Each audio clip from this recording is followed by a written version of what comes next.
நம்ம உடம்புலே முக்கியமான ஒரு உறுப்பு என்ன அப்படின்னு கேட்டோன்னா பிரெயினை சொல்லுவாங்க, ஹார்ட்டை சொல்லுவாங்க, லிவரை சொல்லுவாங்க, லங்ஸை சொல்லுவாங்க, கிட்னி சொல்லுவாங்க. ஆனால் யாருமே தோல் அப்படிங்கிறத சொல்லவே மாட்டாங்க. ஆனால் நம்ம உடம்புல இருக்கக்கூடிய எல்லா உறுப்பையுமே கவர் பண்ணி வச்சுக்கக்கூடிய ஒரு முக்கியமான உறுப்பு என்ன அப்படின்னு பார்த்தோம்னா அது தோல் தான். இந்த தோல் அப்படிங்கிறதும் ஒரு உறுப்பு தான் அப்படிங்கிறதையுமே யாருமே கன்சிடர் பண்ணுறதும் இல்லை. மிகப்பெரிய உறுப்பு அப்படின்னு கேட்டால் அது தோல் தான். இப்போ இந்த தோலில் வரக்கூடிய பிரச்சனை அப்படின்னு கேட்டால் அதில் முக்கியமானது இந்த சோரியாசிஸ். அதை பற்றி தான் நம்ம பார்க்க போகிறோம்.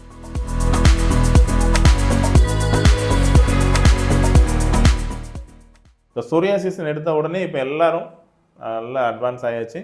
கூகுளில் டைப் பண்ணால் சோரியாசிஸை பற்றி எல்லாமே டீட்டெயில் வருது. அது ஒரு ஆட்டோஇம்யூன் டிஸார்டர் தான். சரி, இதுக்கு ட்ரீட்மெண்ட் எடுத்தாலும் அதுவும் அந்த இன்டர்நெட்லேயே உங்களுக்கு எல்லாமே எக்ஸ்பிளைன் பண்ணுவாங்க. மாடர்ன் சயின்ஸ் எல்லாமே உங்களுக்கு தெரிஞ்சது தான். ஸ்டெராய்டு கொடுத்து அந்த இம்யூனிட்டியை சப்ரஸ் பண்ணும்போது அந்த சிம்டம்ஸ் எல்லாமே அந்த டைமுக்கு காணாமல் போகும். ஆனால் இதுக்கு ஒரு பெர்மனன்ட் க்யூர் கிடையாது அப்படிங்கிறது தான் கூகுள் சொல்லக்கூடியது, மாடர்ன் சயின்ஸும் சொல்லக்கூடியது. சரி, இப்போ நம்ம இதிலேருந்து அப்படியே சித்த மருத்துவத்துக்கு வருவோம். சித்த மருத்துவத்தில் இதுக்கு என்ன மாதிரியெல்லாம் வகைப்படுத்தியிருக்காங்க, இதுக்கு என்ன ட்ரீட்மெண்ட், என்ன மாதிரி நம்ம ட்ரீட் பண்ணுறோம், இது திரும்ப வருமா, இதையெல்லாம் பற்றி தான் நம்ம இந்த வீடியோவில் பார்க்க போகிறோம். சரி, இப்போ நம்ம ஸ்ட்ரெயிட்டாக போனோம்னா சித்த மருத்துவத்தில் தோலுக்கு ரொம்ப ரொம்ப ரொம்ப இம்பார்ட்டன்ஸ் கொடுத்துருக்காங்க. அது கழிவை வெளியேற்றுறதுலேருந்து, நம்ம உடம்பை பாதுகாக்கிறதுலேருந்து, உடம்புல உள்ள சிம்டத்தை வெளியே கொண்டு வரதுலேருந்து முக்கியமான ஒரு உறுப்பே இந்த தோல் தான் அப்படின்னு தான் சித்தத்தில் சொல்லியிருக்காங்க. சரி, இப்போ இந்த சொரியாசிஸ் எதில் அவங்க கிளாஸிஃபை பண்ணி வச்சுருக்காங்க அப்படிங்கிறத பார்த்தோம் அப்படின்னா, நம்ம உடம்புல குஷ்டம்னு சொல்லக்கூடிய தோல் வியாதியில் மொத்தம் 18 இருக்குது. இந்த 18ல் ஒரு வெரைட்டி தான் இந்த சோரியாசிஸ். இது வெண்குஷ்டம் கேள்விப்பட்டிருப்போம், லெப்ரசி கேள்விப்பட்டிருப்போம், அந்த பெருநோய்னு சொல்கிறது. இது எல்லாமே இன்ஃபெக்ஷியஸ் டிசீஸ். இது வேறு. குஷ்டம்னு சொன்னோன்னே நீங்கள் இதை குழப்பிக்கக்கூடாது. இதில் குட்டத்தில் உள்ள ஒரு வெரைட்டி இந்த சோரியாசிஸ். வாதப்பித்த கபத்தில் உள்ள மாறுபாடு தான் நம்ம ஒரு வியாதி வருது அப்படிங்கிறது சித்தர் மருத்துவத்தோட தத்துவம். சரி, இப்போ இந்த சோரியாசிஸ்க்கு எப்படி வாத நிலைகள் இருக்கும் அப்படின்னு கேட்டால், வாதமல்லாது மேனி கெடாதுன்னு சொல்லுவாங்க. அதே மாதிரி வாதமும் ஐயம் கபமும் தன் அளவுலேருந்து மிகும்போது இந்த பிரச்சனை வரும். இது எப்போ மிகும் அப்படிங்கிறது தான் கொஷின் மார்க். சரி, இந்த ரெண்டுமே அளவில் மீறும்போது நமக்கு இந்த சோரியாசிஸ்களோட ஸ்கின்ல வர மாறுபாடு வருது. இப்போ வாதமும் கபமும் எப்போ மிகும், இதுதான் அந்த ட்ரிகரிங் ஃபேக்டர். இந்த ரெண்டையும் மிகைப்படுத்துகிற மாதிரி நம்ம செயல் இருந்ததுன்னா இந்த சோரியாசிஸ் வரலாம், யாருக்குனாலும் வரலாம்.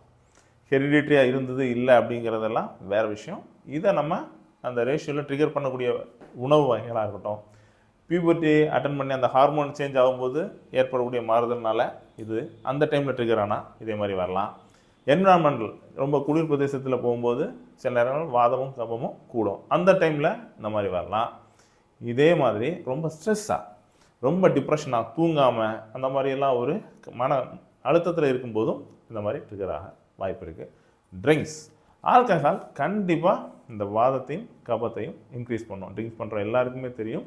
இது கண்டிப்பாக இது நம்ம அந்த டைம்லேயே பார்த்தோன்னா கேஸ் ட்ரபிள்லேருந்து கபம் சார்ந்த பிரச்சனைகள் எல்லாமே அது இன்டியூஸ் பண்ணும். லிவரில் அது இடைஞ்சல் பண்ணுறதுனால சோரியாசிஸ் ட்ரிகர் ஆகும். இந்த ட்ரிங்க்ஸுக்கும் சோரியாசிஸுக்கும் உள்ள லிங்க்கை நான் கண்டிப்பாக இந்த வீடியோவில் நம்ம லேட்டராக சொல்லுவோம்.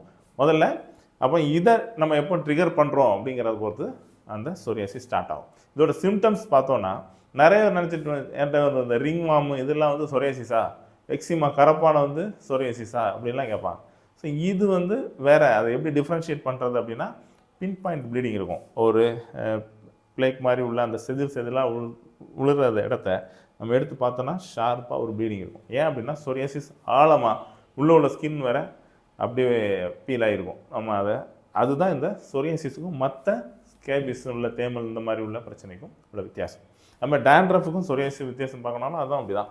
இந்த லேயர்லேருந்து பிடிச்சிருக்கும். டேண்ட்ரஃப் வந்து அந்த பவுடர் ஃபார்மில் தான் இருக்கும். ஆனால் இது உள்ளேயே செதிலாக இருக்கும், எடுத்தால் ப்ளீடிங் ஆகும். இதுதான் ஃபஸ்ட்டு சிம்டம். ஸோ சொரியாசிஸில் உள்ள வெரைட்டி சித்த மருத்துவத்தில் எப்படி சொல்லியிருக்காங்க இதெல்லாம் நம்ம இந்த வீடியோவில் பார்த்துட்டோம். அடுத்த இதோட தொடர்ச்சியாக சித்த மருத்துவத்தில் இதுக்கு என்ன முழுமையான தீர்வு சொல்லியிருக்காங்க, உணவு முறையிலேருந்து நம்மளுடைய பழக்க வழக்கங்கள் எப்படியெல்லாம் இருக்கணும் அப்படிங்கிறத எல்லாமே அடுத்த வீடியோவில் பார்க்கலாம்.